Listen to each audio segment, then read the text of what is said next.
ನಮಸ್ಕಾರ. ಭಾರತ ವಿರುದ್ಧ ಮೂರನೇ ಟಿ20 ಪಂದ್ಯ ಆಫ್ರಿಕಾ ಸೋತ ಬಳಿಕ ಅತ್ತರು ಆಡನ್ ಮಾರ್ಕ್ರಮ್. ಬಳಿಕ ತಂಡದ ಸೋಲಿಗೆ ತಿಳಿಸಿದರು ಅಸಲಿ ಕಾರಣ. ಭಾರತದ ಕುರಿತು ಹೇಳಿದ್ದನ್ನ ಕೇಳಿದರೆ ನೀವು ಕೂಡ ಸೆಲ್ಯೂಟ್ ಮಾಡ್ತೀರಾ.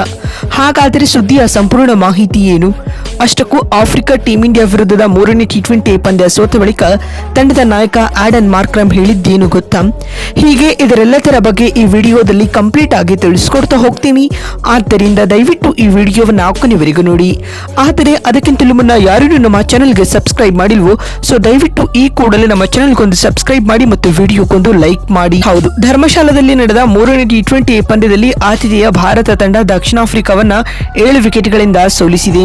ಈ ಮೂಲಕ 5 ಪಂದ್ಯಗಳ ಟಿ20 ಸರಣಿಯಲ್ಲಿ 2 ಮತ್ತು 1 ಮುನ್ನಡೆಯನ್ನ ಕೂಡ ಸಾಧಿಸಿದೆ. ಸ್ನೇಹಿತರೆ, ಭಾರತದ ಬೌಲಿಂಗ್ ದಾಳಿಗೆ ತತ್ತರಿಸಿದ ದಕ್ಷಿಣ ಆಫ್ರಿಕಾ ತಂಡ ಅಲ್ಪ ಮೊತ್ತಕ್ಕೆ ಆಲ್ಔಟ್ ಆಗಿತ್ತು. ಈ ಟಾರ್ಗೆಟ್ ಅನ್ನ ಟೀಮ್ ಇಂಡಿಯಾ ಕೇವಲ 3 ವಿಕೆಟ್ ಕಳೆದುಕೊಂಡು ಸುಲಭವಾಗಿ ಚೇಸ್ ಮಾಡುವ ಮೂಲಕ 7 ವಿಕೆಟ್ಗಳ ಭರ್ಜರಿ ಗೆಲುವು ದಾಖಲಿಸಿದೆ. ಸ್ನೇಹಿತರೆ, ಇನ್ನು ಇದಕ್ಕೂ ಮುನ್ನ ಈ ಒಂದು ಪಂದ್ಯದಲ್ಲಿ ಟಾಸ್ ಸೋತು ಮೊದಲು ಬ್ಯಾಟಿಂಗ್ ಮಾಡಿದ ದಕ್ಷಿಣ ಆಫ್ರಿಕಾ ತಂಡ ನಿಗದಿತ 20 ಓವರ್ಗಳಲ್ಲಿ 117 ರನ್ ಬಾರಿಸಿ ಆಲ್ಔಟ್ ಆಗಿತ್ತು. ತಂಡದ ಪರ ನಾಯಕ ಆಡನ್ ಮಾರ್ಕ್ರಮ್ 61 ಮತ್ತು ಫೆರಾರಾ 20 ರನ್ ಬಾರಿಸಿ ಟಾಪ್ 2 ಸ್ಕೋರರ್ ಎನಿಸಿಕೊಂಡರೆ, ಇತ್ತ ವರುಣ್ ಚಕ್ರವರ್ತಿ, ಕುಲ್ದೀಪ್ ಯಾದವ್, ಹರ್ಷದೀಪ್ ಸಿಂಗ್, ಹರ್ಷಿತ್ ರಾಣಾ ತಲಾ 2 ವಿಕೆಟ್ ಪಡೆದುಕೊಂಡರು.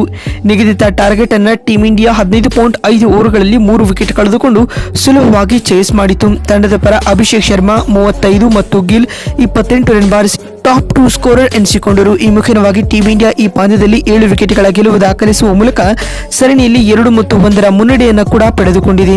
ಇನ್ನೀಗ ಪಂದ್ಯ ಮುಕ್ತಾಯದ ಬಳಿಕ ಮಾತನಾಡಿದ ಆಫ್ರಿಕಾ ತಂಡದ ನಾಯಕ ಆಡನ್ ಮಾರ್ಕ್ರಮ್ ಭಾವುಕರಾಗಿ ಈ ರೀತಿಯಾಗಿ ಹೇಳಿದರು. ನಿಜಕ್ಕೂ ಇದು ಬ್ಯಾಟಿಂಗ್ ಆಡಲು ಯೋಗ್ಯವಾದ ಪಿಚ್ ಆಗಿರಲಿಲ್ಲ.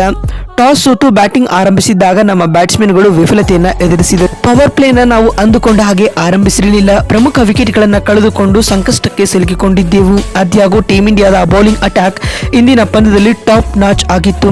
ಹರ್ಷದೀಪ್ ಸಿಂಗ್ ಹಾಗೂ ಹರ್ಷಿತ್ ರಾಣಾರವರ ಎಸೆತಗಳನ್ನು ಎದುರಿಸಲು ನಮ್ಮ ಬ್ಯಾಟ್ಸ್ಮನ್ಗಳು ರಂಗಾಗಿದ್ದರು ಎಂದು ಆಡನ್ ಮಾರ್ಕ್ರಮ್ ಹೇಳಿದ್ದಾರೆ. ಮತ್ತು ಮಾತು ಮುಂದುವರೆಸಿದ ಅವರು, ಆಸ್ ಎ ಕ್ಯಾಪ್ಟನ್ ಆಗಿ ನಾನು ನನ್ನ ಇನ್ನಿಂಗ್ಸ್ ಆಡಿದ್ದೆ. ಆದ್ಯಾಗೂ ನನ್ನ ಸುತ್ತ ವಿಕೆಟ್ ಬೀಳುತ್ತಿದ್ದರು. ಹೇಗೆ ಆಡಬೇಕೆನ್ನುವುದನ್ನು ನಾನು ತೋರಿಸಿಕೊಟ್ಟಿದ್ದೇನೆ. ಆದರೂ ಇನ್ನೂ ಕೂಡ ಸರಣಿಯಲ್ಲಿ 2 ಪಂದ್ಯಗಳು ಬಾಕಿ ಉಳಿದಿವೆ. ಆ ಪಂದ್ಯಗಳನ್ನು ಗೆದ್ದುಕೊಂಡು ಸರಣಿ ಗೆಲ್ಲಲು ಎದುರು ನೋಡುತ್ತಿದ್ದೇವೆ ಎಂದು ಮಾರ್ಕ್ರಮ್ ಹೇಳಿದ್ದಾರೆ. ಮತ್ತು ಮಾತು ಮುಂದುವರೆಸಿದ ಅವರು, ಭಾರತ ಇಂದಿನ ಪಂದ್ಯದಲ್ಲಿ ಒಳ್ಳೆಯ ಕ್ರಿಕೆಟ್ ಆಡಿ ಪಂದ್ಯ ಗೆದ್ದುಕೊಂಡಿದೆ. ಹೀಗಾಗಿ ಅವರಿಗೆ ಅಭಿನಂದನೆಗಳನ್ನು ತಿಳಿಸುತ್ತೇನೆ ಮತ್ತು ಈ ಪಂದ್ಯದಲ್ಲಿನ ಮಿಸ್ಟೇಕ್ಗಳನ್ನು ತಿದ್ದುಕೊಂಡು ಭರ್ಜರಿಯಾಗಿ ಕಮ್ ಬ್ಯಾಕ್ ಮಾಡಲಿದ್ದೇವೆ ಎಂದು ಹೇಳುವ ಮೂಲಕ ಟೀಮ್ ಇಂಡಿಯಾದ ಕುರಿತು ಸೆಲ್ಯೂಟ್ ಮೂಡುವ ಹೇಳಿಕೆಯನ್ನ ಆಫ್ರಿಕಾ ನಾಯಕ ನೀಡಿದ್ದಾರೆ.